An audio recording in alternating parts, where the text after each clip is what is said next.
Class 10 के कुछ important फार्मूले जो बहुत ज़रूरी हैं, जो हमारे बच्चे इस समय परीक्षा देने की तैयारी कर रहे हैं उनके लिए तो उपयोगी है ही, और जो बच्चे हमारे 2026 में क्लास 10 में एडमिशन लेके अपनी पढ़ाई लिखाई करेंगे उनके लिए भी काफ़ी उपयोगी होगा।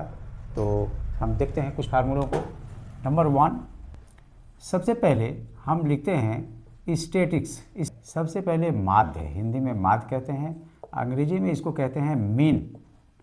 तो माध्य का फार्मूला होता है x bar equal to summation f x y summation f. ये छोटा सा फार्मूला याद रखना है, नंबर 1। नंबर 2, माध्य के बाद मध्यक। ये मध्यक क्या है, जिसको अंग्रेजी में बोलते हैं मीडियन। मीडियन, तो मीडियन का फार्मूला सीधे क्या होता है, L plus n/2 minus c f y f into h. ये मध्य का फार्मूला। नंबर 3, मध्य के बाद बहुलक। बहुलक जिसको अंग्रेजी में कहते हैं मोड, MODE, मोड।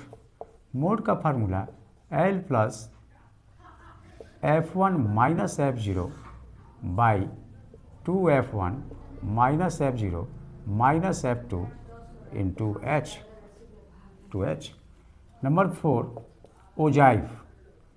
ओजाइव को हिंदी में ओजाइव ही कहते हैं, इसलिए हिंदी इसका नहीं लिख रहे हैं। ओजाइव 2 प्रकार का होता है, ग्राफ में इसको लिखते हैं। एक है less than ogive, less than ogive, और दूसरा एक होता है ग्रेटर देन ओजाइव।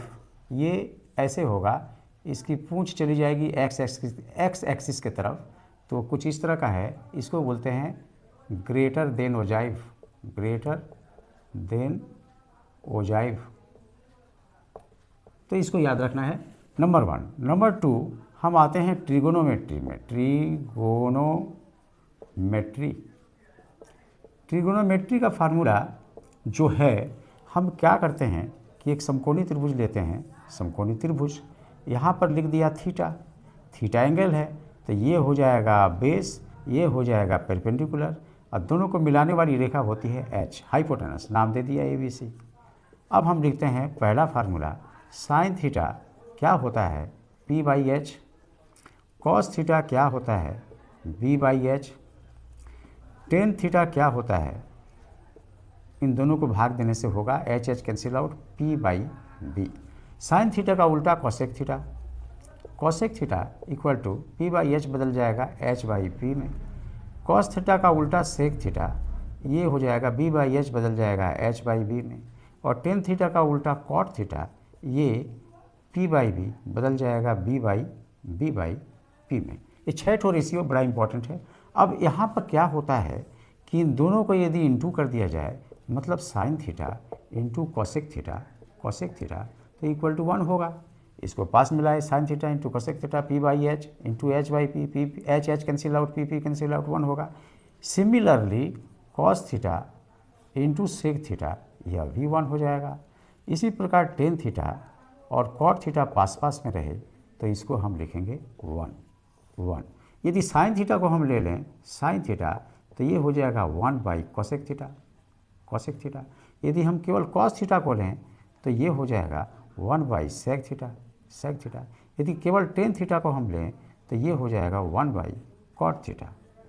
यहाँ इससे कोसेक थीटा लेंगे तो 1/साइन थीटा, यहाँ से सेक थीटा लेंगे तो 1/कॉस थीटा, यहाँ से कॉट थीटा लेंगे तो 1/टेन थीटा, ऐसे चलता रहेगा। अब क्या है कि 3 फार्मूले बड़े इंपॉर्टेंट हैं। Number 1, sine square theta plus cos square theta equal to 1, इसको याद रखना है। Number 2 formula, sec square theta minus tan square theta equal to 1। और तीसरा फार्मूला, कॉसेक स्क्वायर थीटा, इसके साथ कॉट लगेगा, cot square theta equal to 1। ये बड़ा इंपॉर्टेंट फार्मूला है, ये याद रखना बहुत ज़रूरी है। अब यदि यहाँ से एक और फार्मूला का जन्म हो जाए, लिख देते हैं यहाँ पर, ये होता है h square equal to P square plus B square. ये पिथागोरस थ्योरम से आता है, हाइपोटेनस का स्क्वायर इक्वल टू परपेंडिकुलर का स्क्वायर प्लस बेस का स्क्वायर। इसको याद रखना है, ये हर सवाल में लगता है, क्लास 10 के हर सवाल में लगता है। नंबर 3, इसमें हम आते हैं trigonometrical ratio of standard angles. Angles 5 हैं जो स्टैंडर्ड एंगल्स कहलाते हैं। एक है 0 डिग्री, दूसरा है कितना 30 डिग्री, तीसरा है 45 डिग्री, चौथा है 60 डिग्री और पांचवा है 90 डिग्री। अब क्या करेंगे, यहाँ एक लाइन खींच दिए, यहाँ से एक लाइन खींच दिया, इसको अलग अलग कर लिया ऐसे, ये और ये। अब हम क्या करेंगे, इसको जोड़ दिया। अब ये 6 ठो रेशियो हम लेंगे। पहला रेशियो है साइन का, साइन 0 डिग्री 0 होगा, साइन 0 डिग्री 0 होगा, हम बना लेते हैं। साइन 0 डिग्री 0, साइन 30 होगा हाफ, साइन 45 1/√2 और साइन 60 √3/2 और साइन 90 1। इसको याद रखना होगा, याद ऐसे भी रखा जा सकता है 0 1 2 3 4, प्रत्येक को हम भाग दे दिए 4 से, प्रत्येक को 4 से डिवाइड किया। अब प्रत्येक का स्क्वायर रूट कर दिया, स्क्वायर रूट। 4 से भाग देंगे तो 0 का स्क्वायर रूट 0 होगा, 0। 1/4 है, 1/4 है, 1 का 1 हो जाएगा, 4 का 2 हो जाएगा, हाफ डाल दिया। इसको 2 से काटना पड़ेगा, यहाँ 2, ऊपर 1 का वर्गमूल 1 √2 में रहेगा, तो यहाँ डाल दिया। √3/2 होगा, √3/2। यहाँ 4 से 4 काट दिया, √1 का √1 होगा। तो ये एक तरीका है, यहाँ पर √3/2 और यहाँ पर 1, तो इसको यहाँ डाल दिया, इसको यहाँ डाल दिया। अब हम क्या करेंगे, साइन का निकालने के बाद कॉस का क्या होगा, कॉस का होगा, जस्ट इसको पलट के लिखेंगे। ये 1 जो शेष हुआ है, यहाँ रिटर्न, यहाँ से स्टार्ट करते हैं, तो ये हो जाएगा √3/2, ये हो जाएगा 1/√2, ये हो जाएगा 1/2 हाफ, और ये 0, यहाँ पर 0। अब इन दोनों को भाग देने से जो मिलता है, मिलेगा वह होता है 10। तो 0/1 0। यहाँ पर इसको भाग दे देने से ये 2 ऊपर जाएगा, 2 से 2 कैंसिल हो जाएगा, रूट, ये हो जाएगा 1/√3। इसको भाग देने से 1, यहाँ भाग देने से ये हो जाएगा √3, और ये 0 से भाग देने से इन्फिनिटी अल्फ़ा। अब हम क्या करेंगे कि साइन का उल्टा क्या होगा, कॉसेक। साइन का उल्टा कॉसेक, तो 0 का उल्टा 0 नीचे आएगा, इन्फिनिटी। इसको पलट देंगे 2, इसको पलट के लिखेंगे √2 उल्टा, इसका उल्टा हो जाएगा 2/√3, और 1 को पलटेंगे तो 1। कॉसेक के बाद साइन का उल्टा कॉसेक, और कॉस का उल्टा सेक को हम यहाँ लेंगे, सेक। तो इसका उल्टा 1, इसको पलट देंगे 2/√3, इसको पलट देंगे √2, इसको पलट देंगे 2, और 0 को पलट देंगे तो इन्फिनिटी, 0 नीचे आएगा।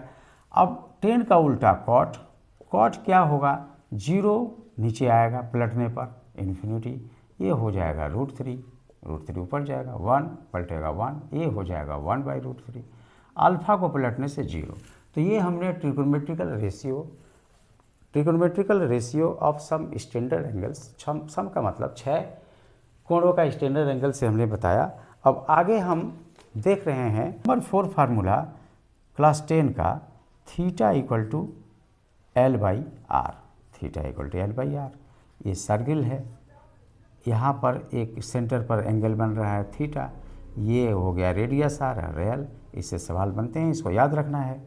उसके बाद में pi equal to 180 degree, 1 degree बराबर 60 मिनट, 1 मिनट बराबर 60 सेकेंड, इसको भी याद रखना है, बड़ा इम्पोर्टेंट है।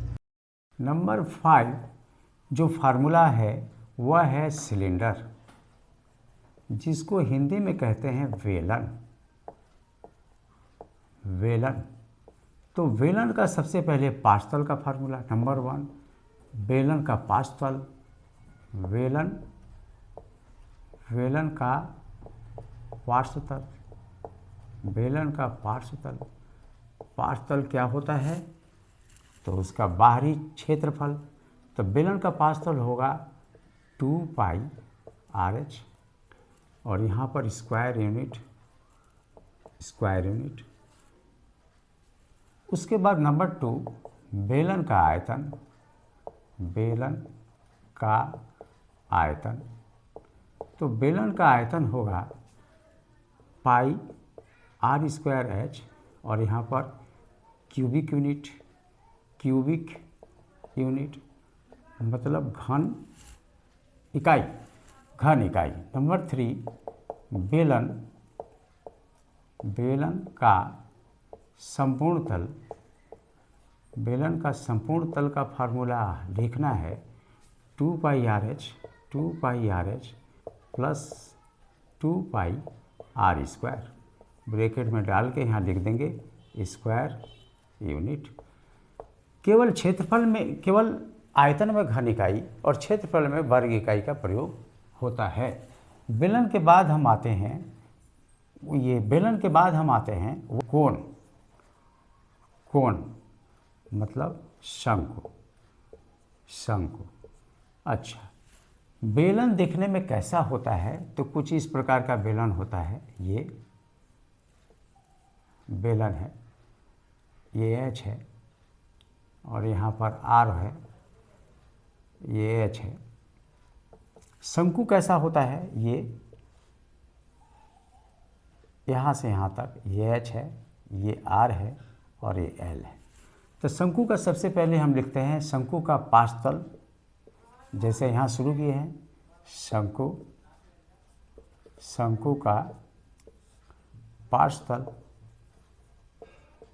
का पार्श्वतल होता है पाई RL, स्क्वायर यूनिट। नंबर 2 शंकु का आयतन, शंकु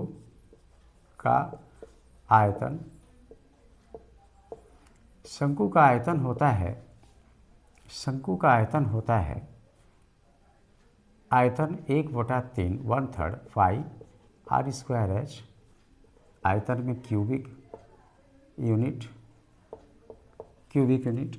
नंबर 3 शंकु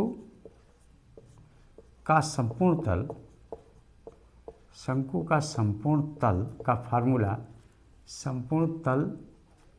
का फार्मूला जो होता है वह है पाई RL plus pi R², square unit. यह है शंकु का संपूर्ण तल। अब हम आ जाएं, सिलेंडर हुआ, कोन हुआ, अब हम आएंगे स्फीयर। स्फीयर को हिंदी में कहते हैं गोलक। देखने में ऐसा होगा, ठोस है गोलक। तो नंबर 1 गोलक का पार्श्वतल equal to 4 pi R² square unit. उसके बाद गोलक का आयतन होता है 4/3 पाई R³। ये हो जाएगा क्यूबिक यूनिट। और एक अर्धगोलक की बात करें तो अर्धगोलक कुछ ऐसा होता है, ये इसको काटेंगे तो ये हिस्सा तबले की तरह निकल आएगा, ये है अर्धगोलक। तो अर्धगोलक का संपूर्ण तल यहाँ लिखते हैं, बड़ा इम्पोर्टेंट है ये। अर्धगोलक का संपूर्ण तल इक्वल टू क्या होता है, ये हो जाएगा 2 पाई आर स्क्वायर में ये क्षेत्रफल जुड़ जाएगा पाई आर स्क्वायर से, मुँह खुला हुआ है, पाई आर स्क्वायर जुड़ जाएगा। तो अर्धगोलक का संपूर्ण तल 2 pi R square plus pi R square equal to 3 pi R square लिख देने से हो जाएगा स्क्वायर यूनिट वर्ग इकाई। अब हमारे पास जगह है नहीं, हम अब आगे बढ़ेंगे। अब हम आ गए नंबर 6 में। नंबर 6 में क्या है, नंबर 6 में है सिंपल इंटरेस्ट साधारण ब्याज, हिंदी में साधारण ब्याज, और इधर है चक्रवृद्धि ब्याज जिसको बोलते हैं कंपाउंड इंटरेस्ट।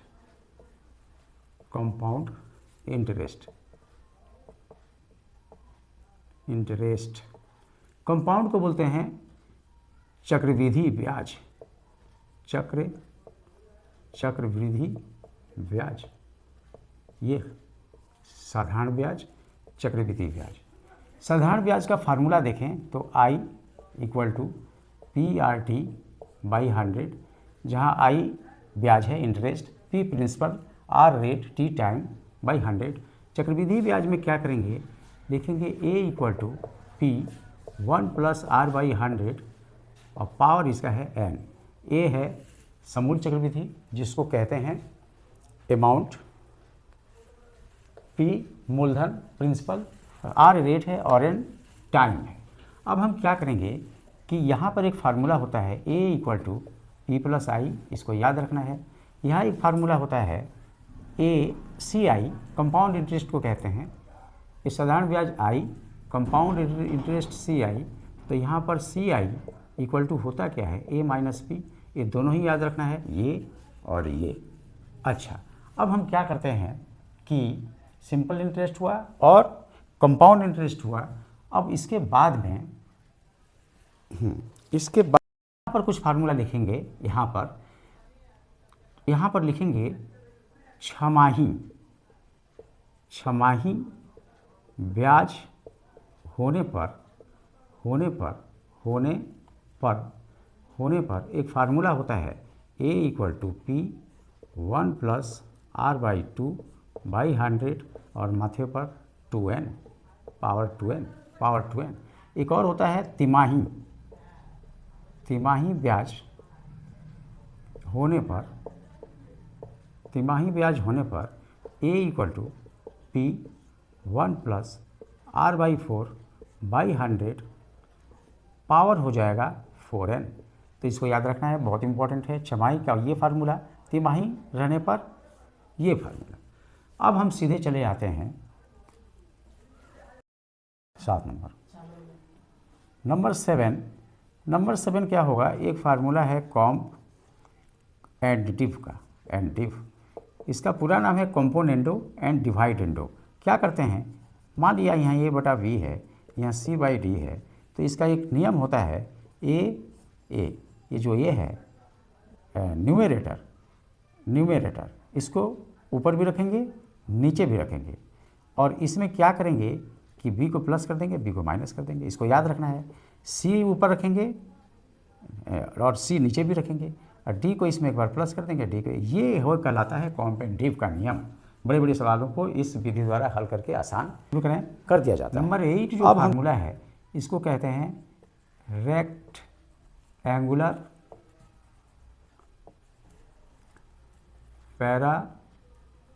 पैरेललोपिपेड। ये कैसा, इसको बोलते हैं हिंदी में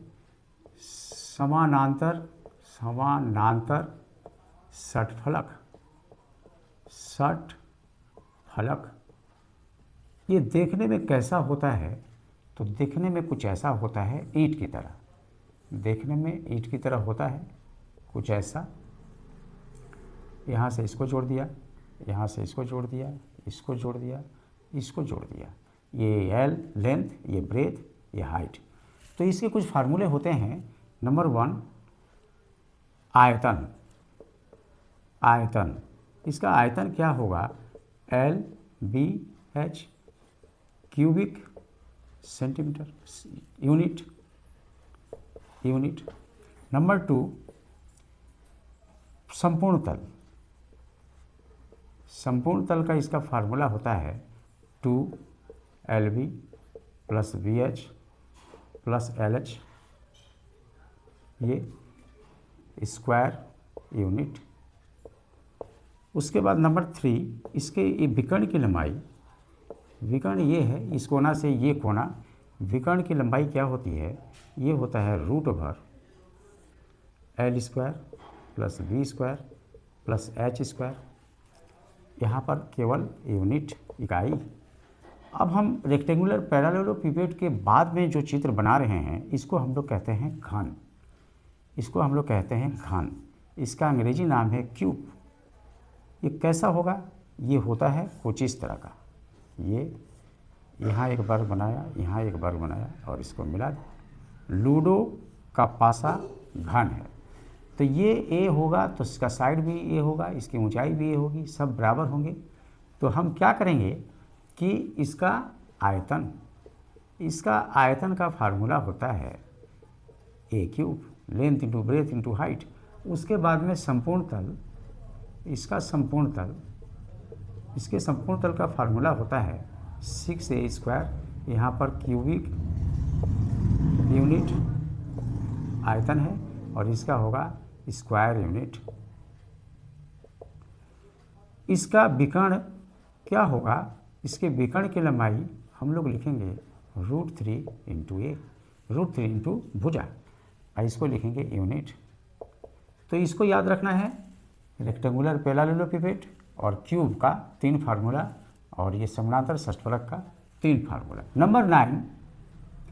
नंबर 9 जो फार्मूला है, एक general formula AX² + VX + C = 0, मिलीड्राम ब्रेक का ये जनरल फार्मूला है।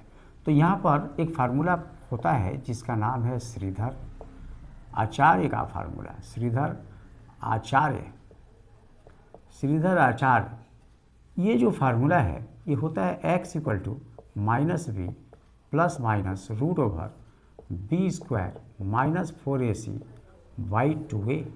4AC/2a। यहाँ पर x के 2 वैल्यू हैं, एक प्लस के रूप में आएगा, एक माइनस के रूप में आएगा। अब ये कहलाता है मूल, ये कहलाता है, एक मूल को हम अल्फ़ा मान लें, दूसरे मूल को यदि बीटा मान लें, तो एक फार्मूला याद रखना है अल्फ़ा + बीटा, ये होता है -b/a, इसको याद करके रखना है। अल्फ़ा इंटू बीटा ये होता है c/a, यहाँ पर c/a, इसको याद करके रखना है। तो ये नंबर 1 फार्मूला, इसमें इतना कुछ है, याद करना है। 9 का नंबर 1। 9 का नंबर 2 क्या है, एक समीकरण का फार्मूला है। कहीं भी बोलेगा समीकरण ज्ञात करो, समीकरण ज्ञात करो, तो समीकरण ज्ञात हम लोग करते हैं। कैसे लिखते हैं समीकरण ज्ञात, कैसे करेंगे, इसको ऐसे करेंगे x² - alpha + beta into x, अब प्लस साइन देके अल्फ़ा इंटू बीटा = 0। ये बड़ा इंपॉर्टेंट समीकरण का इक्वेशन है। जब भी समीकरण पूछेगा तो अल्फ़ा और बीटा दिया रहेगा, इसको फुट करके समीकरण का मान हम लोग निकाल लेते हैं। अब उसके बाद में नंबर थर्ड क्या है कि नंबर थर्ड है कि x = जो श्रीधर आचार्य का फार्मूला है -b ± √B² - 4AC/2a, तो ये मूल है। अब ये मूलों का योग और मूलों का गुणनफल का फार्मूला हम लिख चुके हैं। अब हम क्या करेंगे कि ये जो √ओवर का हिस्सा है, √B² - 4AC, इसको हम लोग कहते हैं = d मान लिया। इस d का नाम है डिस्क्रिमिनेंट,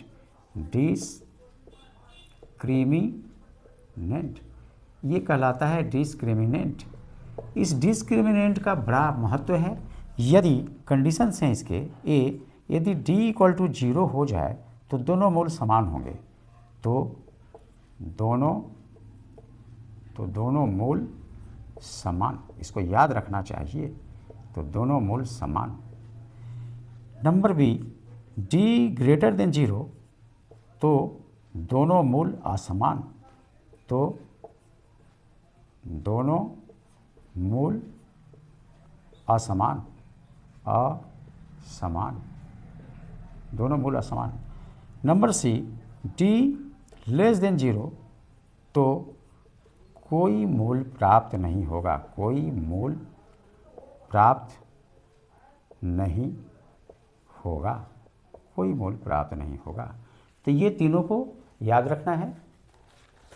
और इस हमारी कोशिश रही है कि क्लास 10 के जितने फार्मूले हों उनको एक साथ कर दें स्टूडेंट्स की सुविधा के लिए, लेकिन फिर भी कुछ फार्मूलों को हमने छोड़ दिया है। वीडियो और बहुत ज़्यादा लंबा हो जाने के डर से हमने इतना ही रखा है। अब सेशन शुरू होने पर एक एक पार्ट का एक एक वीडियो अलग से हम बनाएंगे कि बच्चों को आसानी से समझ में आ जाए और आसानी हो समझने में, सुविधा हो, इसका ध्यान रखा जाएगा। आप सभी को बहुत बहुत धन्यवाद।